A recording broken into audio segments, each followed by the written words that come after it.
তো চলো তোমাদের একটু জামালপুর থেকে ঘুরিয়ে নিয়ে আসি, যারা যারা যাওনি ঠিক তাদের উদ্দেশ্যে। আমি আগে কখনো যাইনি, এই ফার্স্ট টাইম যাচ্ছি।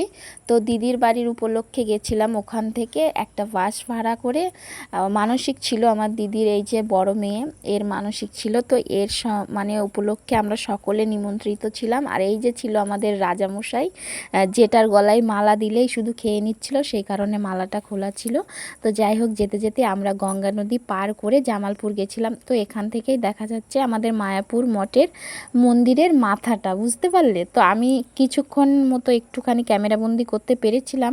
আর এত প্রচুর মানে লাফাচ্ছিল বাসটা, ভয়ে হাতও কাঁপছিল, যেই কারণে আমি ভালো করে ক্যামেরাটা করতে পারি না। তোমরা বুঝতেই পারছো যে কেমনভাবে কাঁপছে ক্যামেরাটা। তো যাই হোক, চলন্ত বাস থেকে অতটা অভ্যাস নেই। তো ওখান থেকেই একটা মন্দির দর্শন করতে পেলাম। তারপরে আমরা অলরেডি জামালপুর পৌঁছে গেলাম। সেখান থেকে একে একে সকলে বাস থেকে নেমে একটুখানি আমাদের হেঁটে যেতে হবে। তো কথা মতো যার মানসিক আছে সে নিয়ে যাবে ছাগলটা, মানে পাঁঠাটা।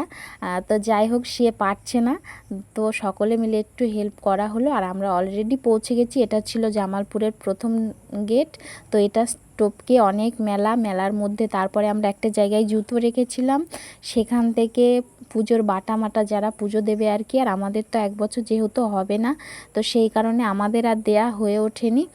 তো ওখান থেকে পুজোর বাটা নিয়ে যারা গেছিল, এক বাস ভর্তি মানুষ গেছিল, নিজেদের মধ্যেই সকলে আত্মীয়রা, পাড়ার, তারপরে নিজেদের আত্মীয়রা সকলে মিলে গেছিল। আর একটা বিষয় কি, সকলে মিলে কোথাও গেলে না ভীষণ আনন্দ হয়, ভীষণ আনন্দ হয়।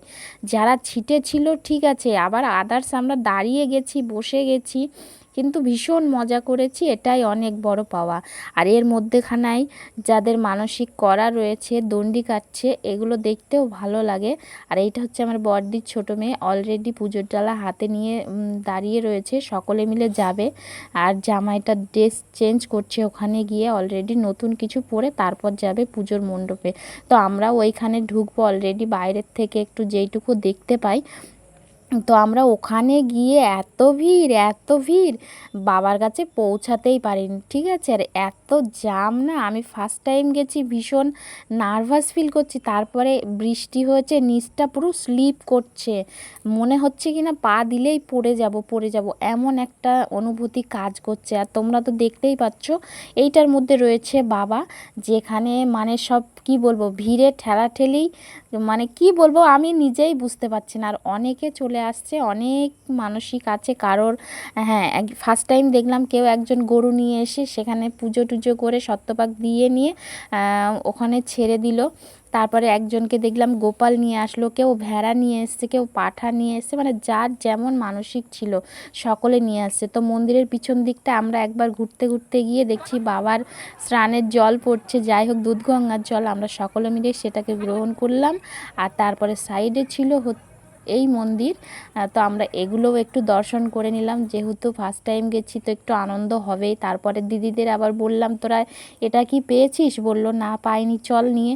তো ওরাও চলে আসলো মন্দিরের একদম পিছনে চরণামৃত। তো কেউ কেউ তো লোড করেই নিল বোতলের মধ্যে, ঘুটির মধ্যে। তো আমাদের এই দেখো মৌরানি দুই দিকে ঝুটকি বেঁধে ঘুরঘুর ঘুরঘুর ঘুরঘুর করছে।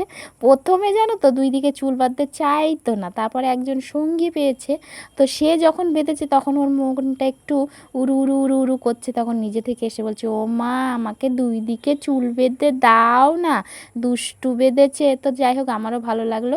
আর এখানে কিছু বয়স্ক মানুষ ছিল যারা টাকা চাইছিল। তো যাই হোক, আমার মৌসোনা কিছু কিছু করে ওনাদেরকে দিতে পারলো, এটাই অনেক।